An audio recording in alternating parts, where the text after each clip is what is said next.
If you are looking to double your conversion rates from email, we got you on this show. We're going to tell you how to do that all with AI. We are then going to tell you about an email newsletter that's full of the best AI news that nobody's heard of, that's going to transform how you learn about AI. And then we're going to show you how the future of content in an AI world is going to change dramatically and give you some really cool ideas on what to go build. Let's get to today's show. So Kieran, on the show today, we wanted to talk about something that we've seen a ton of value in, which is AI, especially as AI as it applies to email marketing. And email marketing is something every business does. You recently caught up with our old coworker, Dan Wolchinek, who's over at Reforge now, and he was sharing some pretty dope AI email flows that he'd built. Right.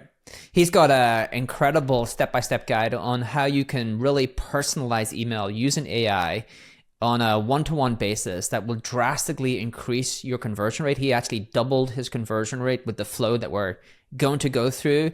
And the other cool thing is you can not only replicate what Dan does, but we're going to give you the tips and tricks of how you can actually improve on that again, right? So maybe you're just not happy with doubling your conversion rate. You want to triple or quadruple your conversion rate. We actually tell you how to do that on this show. And then the other thing we did, Kip, was we actually have given the kind of breakdown, the readout of how content is going to work in an AI world and how you can be taking advantage of AI today to do things in content that no other company is doing, that no other brand is doing, to drive incredible results for you. We gave people the blueprint of what email newsletters of the future might look like. And as part of that, Dan shared an email newsletter that neither you or I are on. It's an AI email newsletter that is sick. And you're just going to want to stick around, if nothing else, just to subscribe to that email newsletter. But we're then going to talk about how that email newsletter turns in and kind of starts the way for a lot of changes in email newsletters like that we will all be making. Yeah, and I thought the coolest thing about that AI newsletter is how we took a thing that they are doing with AI that is unique to them and extrapolated it and talked about how you could do this across all of your content. And I really think if you want to do something cool with AI and you're thinking like, what shall I do? We give you several ideas, some of them so good that Kip and I have already started to Slack about how we are going to do some of them. So you want to try to beat us to the punch and do them first. So let's get into today's show. A lot of the talk around AI is specifically in products, like how AI has been integrated into products. And we hear less around how businesses are driving transformation across go-to-market teams using AI. I know you've done a bunch of cool things. We've caught up before and talked about AI. So why don't you talk about the first use case that you and I connected on email? Reforge is really well known for having educational courses, some of the best in the business when it comes to product marketing and growth. And we've been expanding beyond that, building on that to help people actually apply the concepts and the things that we teach in our courses as people are actually doing their work. And so we've been launching tools to help people go from just learning to application. One of the things I've been working on is a Chrome extension. Chrome extension helps draft documents. It helps give you feedback, all grounded in the experts that teach our courses on our platform. And one of the things that I've seen in building this tool is that even though people work in technology, even though they're surrounded by these things all day, every day, they actually struggle to make the leap from, here's this tool, how can I use it? Exactly the thing we were talking about with OpenAI. We have this fancy model, how should you use it? And so it's just so interesting that OpenAI isn't grounding their examples in tangible things. They're trying to impress people with these esoteric ideas and concepts. And I personally noticed this even more now, that companies, us included to this day, don't do a good job of saying, we have this new thing, here's how it's immediately applicable to you. It's grounded in, we have all these new fancy bells and whistles, all these new features, but it's still, there's a huge disconnect. And all the onus is on the end user to figure out, okay, how do I actually put that into practice? How do I actually use that? And the thing that we started to do was, how do we not make someone make that leap all on their own? How do we make it much more actionable and concrete whenever we do that outreach? I want to just give a little plug to the Chrome extension just to make sure people realize what that is and how I thought it was a really cool AI use case. So Reforge has the kind of best experts in the business teaching all of this knowledge, and you have all of this proprietary data because you have like a back-end community as well. So you have like one of the things, there's a company I talked to recently, there's a guy called Ishan. He founded a company called Rocks. They kind of went pretty viral. They are an incredible AI app. And he had, in his breakdown, Packy McCormick did a really great breakdown on Not Born. And one of the questions that Ishan was asked, and it was like a really interesting question because I think about this a lot, which is, where is the arbitrage opportunity for AI? Let's imagine a world in 5 years time where everyone has the best AI tools, right? And so you've kind of like, where does anyone get leverage? And the thing that he said, which I believe is true, is where you get leverage is in the uniqueness of your data and how proactive you are in using that. And so the reason I'm bringing that up is because like Reforge are one of the companies that do have proprietary data, because you have all of this locked data around the expertise that are being taught to that community and then the community feedback. And what you did was you built a Chrome extension so you can kind of access that data whenever you need it. Like one of the use cases, it could be you're in a business setting, you're trying to write a memo, and it's about PLG, and you're like, hey, I wish I could really run this by Elena Verna, who's one of the people who teaches there and a real expert in PLG. You can basically click on the Chrome extension and get you can tell me if I'm setting this up wrong, but you can get like Elena's feedback on your memo, right? Because you've kind of taught it. Might not be specific to a person, but she's like, her expertise is included in that. And so it's like you have the two things, which is the proprietary data, and then the proactivity of like when you use that data, it comes to life in your workflow. So I think that is like a pretty cool use case for AI in general. Yeah, that was a great description. I think that if you want to have differentiation long term, you need to have something else that's just not just text generation. And so one of the things for Reforge is we have the proprietary content, and the idea here is that sure, you could go ask any of the other many tools out there to generate a PRD for you, a positioning doc, a persona, but it's nice when you know where it's coming from. It's grounded from experts you trust. And content. And you can also then click into it and you can see some of the best content anywhere out there to understand, here's how someone did it, here's how they did it at Miro, at Dropbox, at SurveyMonkey, at name brand companies you know and respect. So that's definitely one of the things that we're relying on as we think about going forward. But to your point, the idea is you don't have to go somewhere else. You don't have to build some other habit to say, oh, let me go to some other website. You don't have to go to, a lot of people have already built that habit with ChatGPT and Claude. But the idea is, how do we make it something like Grammarly, where it just shows up natively in the tools that you're using so that you don't require hardwiring some new habit in people? Right. Yeah. Grammarly is one of my favorite PLG business for that very reason. Okay. So you were going to talk about then the email. So part of what you were doing was trying to get more users to use the Chrome extension, and you ran an email campaign where you integrated AI into the email campaign. Could you maybe walk us through that campaign? Yeah, sure. So the feature that we were launching the ability to generate 15 different document types, the classic document types that PMs and marketers have to create. It could be a PRD, could be a positioning doc, could be a persona doc, a retention analysis, lots of classic style documents that our target persona, our target user was creating on a very frequent basis. And in creating this email, it just felt like this email came in that said, hey, we have this new feature, you should try it. But a huge thing that I've seen throughout the product development process is that unless people see it on their own data, on their own company, they can't make that leap. Yeah. And it's interesting to think about the death of InVision and how Figma prototypes have kind of taken over from that. I think it's very hard to test a new product with something like a Figma prototype. For the same reason, people can't make the leap. They say, this looks like it'd be interesting, but unless I can see my own data in here, I can't evaluate whether it'd be helpful or useful to me. And I had the same gut feeling when I was thinking about this email campaign where we wanted to say, we have this great new feature, it can draft your documents for you. I thought, why don't we draft the document for them and send it in the email? And so that's exactly what we did. What we did is we took a list of users from our system, we exported them as a CSV, And then what I did is I took their title, I took their company, and I also took some information we had in our system about what their company did. And I exported that as a CSV. There's so much hype around AI right now. We talk about it on the show all the time. And so many people are going to use AI in the wrong ways. The smart people and the smart marketers are going to use it in the best ways. Like at HubSpot, AI is transforming so much of our marketing. It's helping us clean up our data, transcribe our videos and content from one language to multilingual, boosting our conversion rates with personalized emails and landing page. And that is just the tip of what we are doing.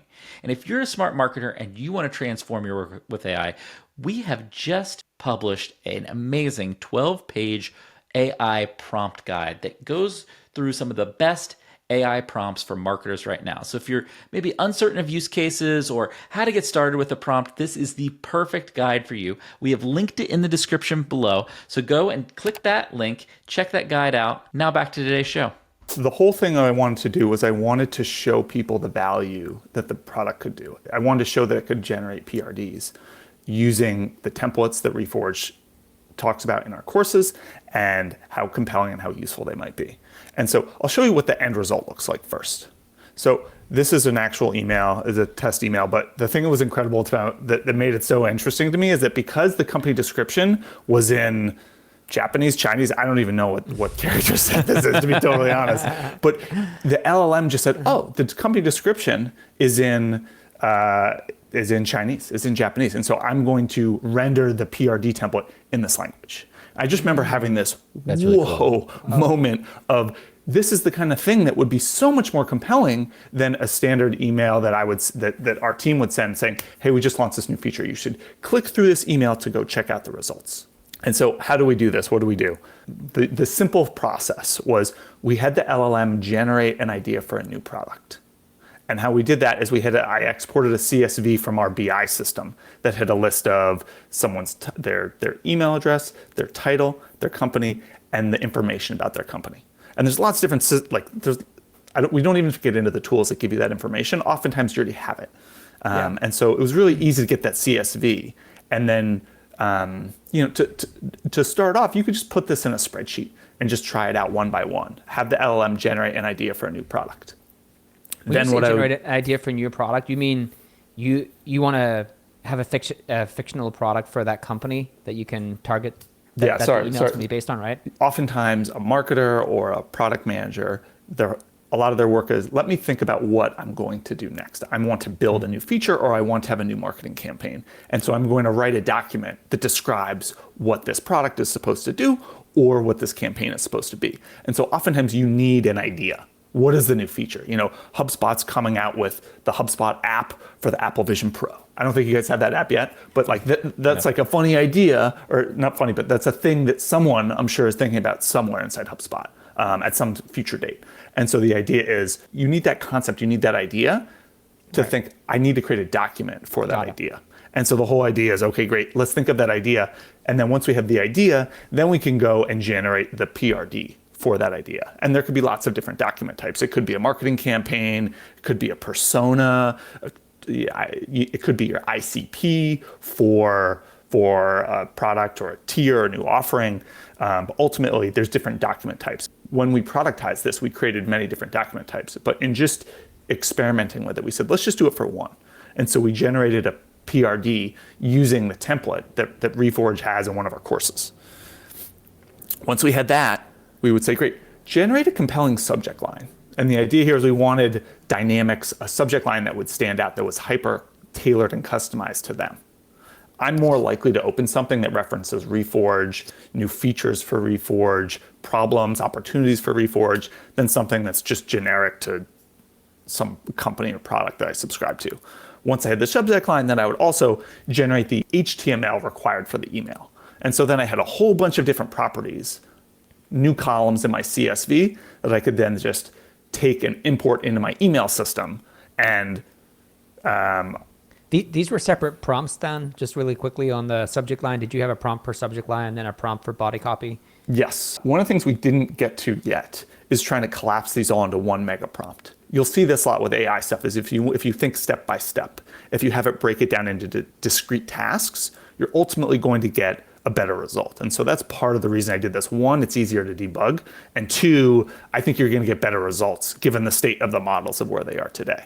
Because things like generating a good hook, a catchy subject line, kind of different from generating the HTML for a PRD in an email. And so you really want to just make sure that the result is as good as possible for that particular task. And so that's why I broke it down the way I did, just to make it easier to debug. And ultimately, I thought I'd get better results. Yeah. Yeah, we found the same thing, that the emails perform much better when you separate out the prompts. Yep. I got so many email responses to this email campaign. People said, this is the best piece of email marketing I have ever received. They said, people don't usually say good things about email marketing. No, people normally hate getting most emails, right? And multiple responses where people said, wow, this is amazing. This is fantastic. And I think it really speaks to there's just a fundamental difference between an email that has this in it, where this is the kind of thing that would show up in a sales email. Probably from not even a really good sales rep would do this in a email campaign. But you have that power now to generate things like this for your customers, even better than a personalized sales email, in my opinion. Right. What was your metric for success? I know you got the ad hoc feedback that this is really good, but how did you know that this was much better than a typical email campaign you would all run? Yep. I think some of the things that are most important for an email campaign are the open rate. And so we saw generally very good open rates. But then the other thing that made a huge difference was the click to open rate. So removing the subject line, which is probably the most important thing in an email, is the subject line. Yeah. If you look at the percent of the people that open it, what percentage of people click through on the email? So the click to open rate, the click to open rate was double than emails that didn't have something like this. Wow. And that felt huge to me. It felt massive. Yeah. It is huge. Yeah. Especially for something that this kind of thing is easily generalizable, where you can say, once you get a bunch of really compelling information about what's important to them, once you identify those data sources, you can take this process and run it on tens or hundreds of email campaigns that leverage data and build context about what really resonates with people or companies. Yeah. Was there anything unique about the data that you used that other people wouldn't have access to? Like, did you use any of that proprietary data to craft the email, or was it just like the normal data you would have around a contact in the domain? A lot of this was taken from my time at HubSpot, where we collected a lot of data about what people are doing, what apps they had, how they're using the tools. I'm taking that a lot to Reforge, and so we track what courses you're taking. We track the percentage of the course that you complete.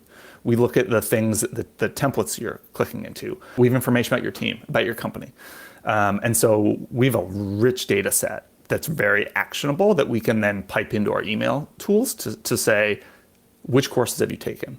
Which live events have you attended? What's the content that you come back to frequently? And so all of that stuff can easily be piped into our email automation system, or we can pull from our BI system to make it for a very compelling and ultimately helpful email campaign. So, if someone's taking the growth series and they're really focused on the retention and engagement section, we can pull out the material from that section, apply it to their unique use case, and that can be automated in a really, really helpful way. Instead of saying, hey, we have a course recommendation for you, that might be interesting, I think, today. And I think a lot of companies would even struggle to do something like that. I think the really next level thing would be, you were looking at this is the content that you looked at most. We want to help you apply it in your job today.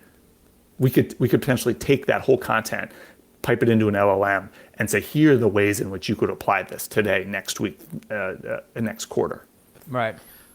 But what you're really saying is it's the behavior data that those people have with, in your case, Reforge, but anybody watching the show has some behavior data. What you all have done is just been very smart about, hey, I want to be clear on what I'm tracking, and I want to have a good breadth of that behavior data, because the more breadth of that behavior data, the more interesting things we could do in terms of helping solve those problems for our customers or prospective customers or community members. Is that basically the way everybody should think about it? Yes, I think there's multiple classes of data that'd be really interesting. I think there's information that you collect in your system. I think there's external information. I think it's never been easier to go crawl someone's website and then leverage that information. Yes. So like a good example might be, especially if you're a B2B company, you could crawl someone's website and understand what their pricing tiers are, understand what the dollar amounts are for those pricing tiers, and you could help them understand the what they can benefit, how they can pitch their offerings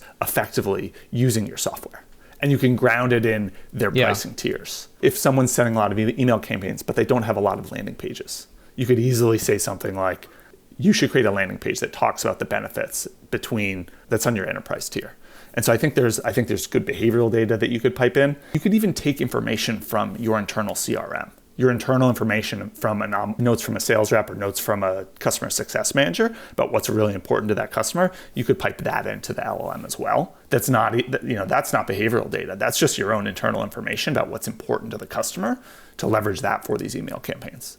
Hey, everybody, before we continue with the show today, I'm really asking for your help. We want to know what is keeping you away from your goals. As we continue to make shows for marketers like you, we want to make sure that we're hitting the mark. We're putting together our next round of episodes, and we want to make sure that we're addressing all the challenges that you're facing. So we've put together a quick survey to understand your biggest challenges, and we'd love to hear from you. This is like actually where people just don't understand how valuable agents are going to be long term, because in that use case, you can have an agent that is trained just on scraping and summarizing a website, then an agent that is trained on taking all of your internal engagement data and summarizing that, then an agent that is trained on taking all of the information you have around that contact and is trained in that. And all of those agents are doing their little jobs, and they'll all come together and give you like an incredible rich source of data. And then you can have another agent that actually interprets that and then provides a first version of like what would be the most interesting ways to reach out and summarize that content for that person. And that's why I was like at the start wondering, can anyone can replicate what you've just talked about, right? Like there's some creativity, but if you have any kind of data, you can do some version of that. But then like to not get sucked into where the average will be, it's like you have to have some unique data source, like something unique and a creative way to use it to get results that are going to be above average. I think that's where we are going to be moving pretty rapidly, because the AI tooling to do this for you, like you were able to put that together, but at some point there's going to be a tool that just does it for you, right? It just like to the thing I just described will happen. You just deploy a bunch of agents, it will pull it all together and write the email. In that scenario, then who actually has any leverage over anyone else? I think the way it happens is still like there's some unique data, and then the human is just much more creative in how they use that data. Absolutely. I think the hype over agents is real, and I'm so excited for that future. I think I could see some people saying, why should I experiment with these with little processes? Because the agents are going to do it for me. And I think the real key is in experimenting, figuring out what works, and then you can go automate it. I mean, a lot of these tools don't work yet today, but getting really good at experimenting and trying little things out, where the real value is, figuring out what the proprietary data sources are, how to use it. And once you can demonstrate that this is really compelling, then you can hand it off to someone more sophisticated, or you can hand it off to an agent to go do it. But I think the key thing is understanding your customer, understanding what's truly valuable to them, and then saying, what is the proprietary data source that no one else is going to get yet? You have a big background in PLG, or working in the early team at HubSpot. And one of the problems you solved is like the number one problem for PLG companies is the cold start problem. Where it's like, I can't actually envision how this freemium product works because I don't have any data. I'm not going to import my data because I don't know if I'm going to use it. And then it's just like that kind of loop. Anything you learned from doing this that makes you think there's potential for AI to solve that cold start problem for some SaaS companies? There's so much information out there now. And so I think previously it was, there's nothing out there. And it's really hard to understand who someone is, what's valuable to them. And I think now it's how can you be really helpful? And so now I think it's all about how can you source compelling information that's out there and provide some real value? How do you stand out? All these companies are out there sending you emails with generic value prop and not differentiated. I think the companies that are really good at understanding what is important to someone and sourcing that information and sending it to you in the right way. So like as an example, one of the things I've started to do is I've started to download podcasts from throughout the web. And I download the audio, I transcribe them using software just on my machine, so I don't have to pay for anything. And then I'm able to take transcripts from those podcasts, and I'm able to mine them for insights. And I can find snippets that are really interesting to other people. And so that's the kind of thing, I don't think anyone else is doing that. You know, everyone's using something where they say, I want to go and take a YouTube video and I want to create clips for social media. But no one's saying, I'm going to look at all these different podcasts. I'm going to find the clips that are interesting to individuals or to different people. There are examples of people that are really relevant, really helpful. What's the thing that's going to help you succeed? How do you get ahead? What's something that you're not maybe seeing? And I think that's the kind of thing that is different, that would be differentiated now, where you can source information from lots of different places, but serve it up in a way that's really compelling and interesting. One of my favorite AI newsletters sources information from many different Discords, from Reddit, from all the different social media sites, and it summarizes all of it automatically for me. It's called AI News, and it's one of the emails that I religiously open and consume every single day. Because there's so much out there, because it's so hard to keep up with all the news, it's a fantastic resource. That is the issue today. How do you keep up? How do you know what's interesting? And so I think that is a big opportunity today of taking advantage of the explosion of information and distilling it down into something that's really compelling and interesting and applicable and feels actionable to the person. This email newsletter is highly recommended by Andre Karpathy.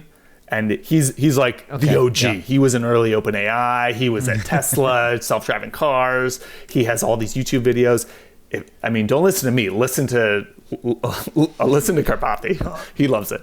This is super interesting. Yeah, I've thought about this. So I've been thinking about building a small little app that does this. So it basically they sign up to all of the Discords, they have all of the Reddits, they have all of the Twitters, and they put it all into a newsletter. That is actually a really cool use case of AI, because it's taking unstructured data and then making it incredibly valuable.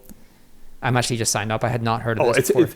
Is this the artificial intelligence? What's the website again? Artificial intelligence? No, it's buttondown.com/AI news. It's fantastic. I've actually thought about doing a side project, and HubSpot should just do it because you could do it way better than me. But the thing I want the thing that listens to different podcasts and social media and says, these are the amazing things that people are doing and applying AI.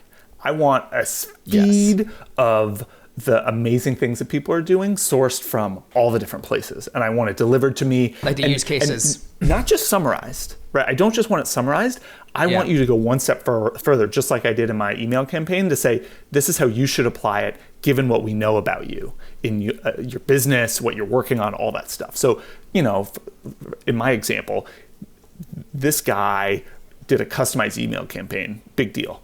But here's how we would do it if we were you. Right? You're a B2B software company. You just launched, a bunch of AI features for HubSpot. You could talk about how Breeze helps me as a HubSpot customer do X, Y, and Z. And so it's not just HuffPo, but for AI, and it's not just the summarization of what's out there, but it's the how to apply it. And the thing that's not in here is really your podcast. There's a Twitter account I really like, and it has clips from YouTube videos. It pulls out all the good stuff. That's another and so I want that, but I want that for things that I can go execute. I can apply in my day-to-day job. So basically, the AI agent listens to podcasts, transcribes them, it parses through them. It then it has a list of people who are subscribed. It then has data about that, and it personalizes the use case to that person and emails you a newsletter that are these use cases, but personalized to the data it has about you. This is like the where I think all media goes, actually. We talked about this on the show, Kip. Yeah. This is like one-to-one. So you and I all of us will be signed up to the same newsletter, but the weekly content we get will be drastically different. It's coming from the same unstructured data, but it's personalized towards us, hyper-targeted towards us. This goes with my one other pet rock on the subject. I agree with everything you and Dan just laid out here. The additional step would be, like, the problem with email newsletters is that no one hits the reply button ever. Yes. Yeah. Ever. And imagine everything you just said, Kieran, where I got this really personalized summary, in this case for AI News, because we're all dorks, right? And that's what we're interested in. And imagine just being able to, like, find one thing on that newsletter that you're really interested in and hit reply and have it send you a brand new newsletter just on that one thing, completely expanded on. Yeah. Yeah. No, Kieran and I are like, I have all so right, many ideas we'll here. see you next week, guys. Yeah, I've had the same idea, and the thing I love about it is, like, I don't want this in chat. I want it over email because it's yes, it's like, take as long as you want. Take as long as you want to go and pull it for me and come back to me with something interesting. That's one thing that blows me away about all the LLMs. Everything is chat based. They don't have a feature that's like, hey, we're just going to think about it and we'll email you, and you can email back with us. And the thing that I keep thinking about with this is, do you know what that would do to your deliverability if all your users are constantly emailing you back? It would be fantastic. And the context you can build about the person, I don't want to go to some other app on my phone or on my computer. I want the thing that just knows who I am. And to me, especially as a geriatric millennial, I just want to email it back and forth. First of all, I'm stealing geriatric millennial because I'm one of those as well. I think I'm like the oldest possible millennial. The other part of this, now we're just talking marketing, everybody. You could have. The other things you don't do is nobody links of where you can actually go and use that thing. So let's say it's talking about a new Chat GPT feature. It's like you then go and you figure out in Chat GPT how to do it. And it's like, you could imagine like going and applying some of that stuff in certain like products and recommending the products, having all the click data of which person uses which frontier model and customizing. It's like, oh, we know this is a Claude person. Like, we can now do this next level of customization based on that and make this content even way better for them. Yeah.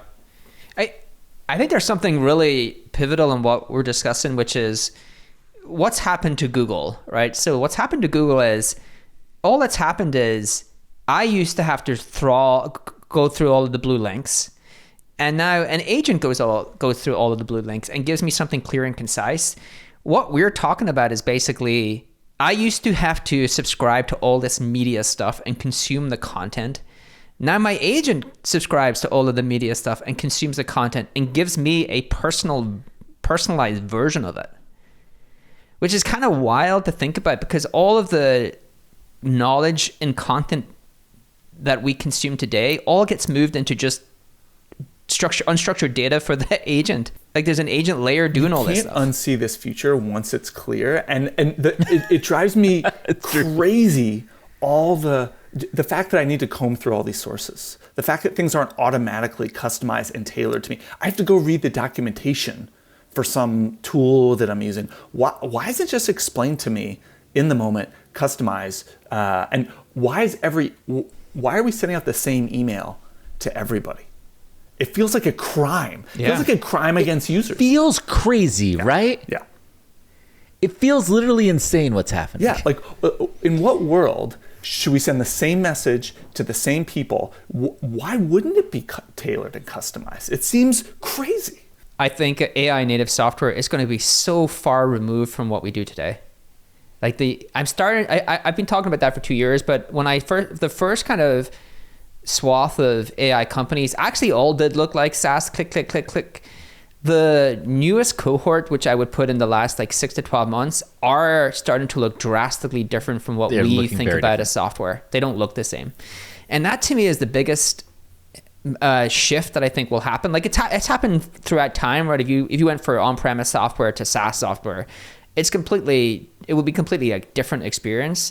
I think the software to AI software is just going to be totally reimagined. Like, the actual UX patterns are so different. And the actual output is going to be so different. Like, it's going to be crazy that we used to do this segment level content, Like people are like, what? You used to like take segment level based upon the person's role like that. Oh, we took a role and we said, you're all the same. Now you all get the same email. I think it's going to be an incredible time to be a marketer if you are the kind of team and marketers that can actually really dive into the personalization part and get really personal and get really creative there. Yeah. The same way that you look back at the abacus and you say, wow, that's the Stone Age. I think even the modern day tools we use right now are going to look like toys. When the UI is dynamic and generated by UI, and everything is infinitely tailored and customized, your unique company and individual. And by the way, remember, if you're a marketer out there, in that world, shared experiences are going to be leverage. Everybody's getting personalized everything. Bringing people together and having something that they can share outside of just themselves will become a very scarce resource. Influence. And very, very valuable resource. Yeah. Being able to garner influence en masse will be the most valuable commodity. It will be the most precious resource. Which is basically the digital 20s, right? It's the 1920s old. It's like that was the core craft of marketing, was the ability to just craft incredible copy. It's like a similar, revert into a similar art. I think this is a good place to end. I just want to go build this newsletter now, man. I'm actually, so that's literally all I'm thinking about. literally, we're like, well, I guess the show's done because we want to go build this right now. I'm actually on my notepad doing bullet points right now. I'm surprised you're not in. I'm surprised you're not in Replit right now, being like, go. Yeah, I know. Yeah. I'm not too far. I'm building functional. I'm building a functional. Okay. So this is confession time. I actually built. I had this idea for teaching, and the idea was like teaching a concept, and it was like, I'm a PM at Reforge, teach me SQL. And the idea was like, just drop a email to me every single day, and actually built a proof of concept where you could email it would go to OpenAI, and it would reply back like within a couple of minutes, and it would say like, great, here's the thing. And the idea was like, you could continue the thread, or it would just take that context, and it was stupidly easy to go do. And this was like, I don't know, like 6 months or a year ago. I can only imagine how much easier it would be to actually get started on something like this with a Replit agent today. Yeah, and the latest models. This was awesome, Dan. I know that our listeners will get a ton of value, not just from the practical use case, but also just trying to think about where AI can go in the future and how people can actually start taking advantage of things that are not being built or have not been built yet. So appreciate you coming on and sharing everything. Thanks for having me. Thanks for being here, Dan. See you guys. See ya. This data is wrong every freaking time. Have you heard of HubSpot? HubSpot is a CRM platform where everything is fully integrated. Whoa, I can see the client's whole history, calls, support tickets, emails, and here's a task from 3 days ago I totally missed. HubSpot. Grow better.